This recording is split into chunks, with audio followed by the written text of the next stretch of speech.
ئۇيغۇر كىشىلىك ھوقۇق قانۇن لايىھەسى ھەققىدە قىسقىچە ئانالىز. ئاپتورى مەھمەتئىمىن ھەزرەت. Birdən juş urğan xoşallıq yoki qayg'u hissiyatning aqlga hukmron bo'lgan paytlaridir. Uyghur kishilik huquq siyosiy qonun loyihasi Amerika Kengash palatadan keyin Avam palatasidami mutlaq ko'p sonliq ovoz bilan ma'qullanganlik xabari menimi cho'nqur ta'sirlantirdi. Hayajon ilkida qoldim. Chunki Uyg'ur millatining hayot mamatlik kunlarida Amerikada kuchli davlatning bizga o'xshash ko'z yosh, musibatga to'lgan yetim bir millatga mardonalik bilan do'stlik qo'lini uzatganligi tariximizda unutilmas bir xotirdir. Bu qonun loyihasi garchi bizning milliy zulmdan qutulishimizga yetarsiz bo'lsa-mu, milliy mavjudlik yo'lida umidimizning yashnashiga, kurash qilish irodamizning kuchayishiga mo'jizalik bir doridak malham bo'ladi. Hissiyatdan halqıgan mantiqliq analiz bo'lsa, bizning to'g'ri yakun chiqarishimiz uchun foydaliq. Qisqacha yig'inchoqlaganda, Uyg'ur kishilik huquq siyosiy qonun loyihasining ahamiyati shulardir. Birinchi, qonun loyihasining chiqarilishi. 200 yildan beri o'zlarini yetim his qilib kelgan Uyg'ur millatining o'ziga va kelgusiga bo'lgan ishonch tuyg'usini turg'izishida buyuk ma'naviy kuch bo'ladi. Ikkinchi, qonun loyihasi moddalarida tilga ilingandek Uyg'ur xalqini qonliq qirg'in qilayotgan Chinchuango qatorliq natsist jallatlarni ismini atab turib ayıplash va jazoga tortildiganligini e'lon qilish. Vaqti kelganda bu jinoyatchilarning Yugoslaviyadagi musulmon qotili Slobodan Milosevichga o'xshash xalqaro sudga tortilishining signali bo'lib, bu signal Xi Jinpingni o'z ichiga olgan Uyg'ur qotillarining yuragiga qo'rquv soladi. Uchinchi, qonunning amri bo'yicha Amerika Tashqi ishlar ministrligining Uyg'urlar haqida doklad hozirlashi, Xitoyning Sharq Turkistonda o'tkazayotgan milliy qirg'inchiligi haqida texmi ko'p faktlarning oshkorlanishini va bu faktlarning dunyoga e'lon qilinishini kapolatga ega qiladi. To'rtinchi, Xitoyning ta'siri ostida qolgan Türkiye va musulmon davlat hukumatlarining Uyg'urlarga ziyonkashlik qilishiga cheklama qo'yishda bu qonun loyihasining belgilik ta'siri bo'ladi. 5. Uyg'ur masalasining Amerika davlati tarafidan davomli kun tartibda tutilishi dunyo mediasining diqqatini Sharq Turkistonga markazlashtirishda turtkilik rol o'ynaydi. 6.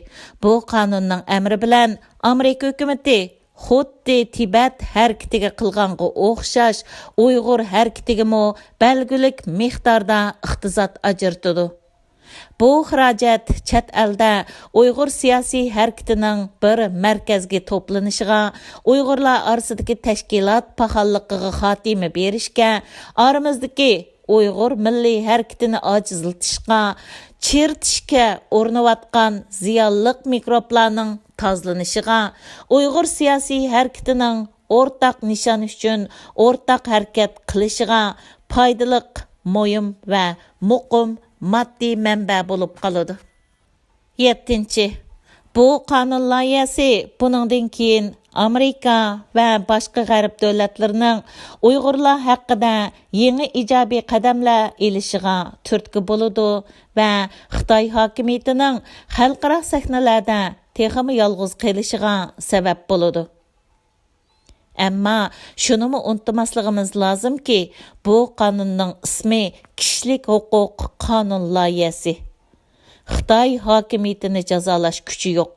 Şuna bu qonun loyihasi Amerika parlamentida o'tirg'i chiqqaniga 2 yil bo'lgan bo'lsa-mu, Xitoy bu 2 yil jarayonida hech tap tortmay Uyg'ur millatini kollektiv qirg'in qilishni davomlashtirdi va qirg'in qilish harakatini texmi tezlatdi.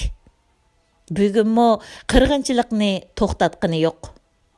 Amerikaning mərdanlıq bilan o'ttirg'i chiqib, Uyg'urlar uchun maxsus bundaq bir qonun loyihasini chiqarganligidan Uyg'ur millati tasavvur qilg'isiz darajada xushalliq ichida. Xitoy bo'lsa, besim his qilayotganiga qaramay, Amerikaga qarshi texmi g'azabga kelyotidi. Biz Uyg'urlarda eshakka kuching yetmasa, ur to'qimiga deydigan xalq tamsili bor. Xitoyning kuchi Amerikaga yetmagan bilan Uyg'urlarga yetidi. Xitoy Amerikadan almoqchi bo'lgan intiqomini Uyg'ur millatidan elish uchun texmo asabiylashishi mumkin. Uyg'urlar ustidagi qirg'inchilikni tezlatish uchun texmo maxfiy, texmo qabiy vositalarni ishga solishi mumkin. Shunga chet ellardagi Uyg'urlar xushalliqdan mast bo'lib ketish o'rniga texmo hushyor, texmo sagak turishimiz lozim. Amerika hukumati Xitoydan erishadigan barliq iqtisodiy manfaatdan voz kechish badaliga biz Uyg'urlarga ega chiqdi. Buningdan keyinmi oxirigacha ega chiqishni qo'lga keltirish yo'lidagi faoliyatni jonlantirishimiz lozim. Chet eldagi siyosiy faoliyatda texmi dadil harakat qilishimiz, o'zimizning soyasidan o'zimiz urkib yuradigan psixologiyalik kasaldan qutulishimiz lozim. Qazningning qaynashiga, balangning o'ynashiga bax deydigan hikmatlik so'zmi biz Uyg'urlarga oid. Bizning qo'llag'uvchilar, bizga yordam qilg'uvchilar, bizning harakatimizga, qo'limizdan qanchalik ish keldiganligiga qarab, andin bizga qo'l uzatmaslikqa qaror berdi. Milliy xarakter, milliy taqdirni belgilaydi. Uyg'urning xarakteri, Uyg'urning irodasi, Uyg'urning taqdirini belgilashda yanala hal qilg'uch rol o'ynaydi. Bu nuqtani unutmasligimiz kerak. Bizga foydali shamoldan qanchalik energiya hosil qilish va bu energiyani qayerda, qandoq ishlatish bizga bog'liq. Maqola tamom. 2020 yili 28 may.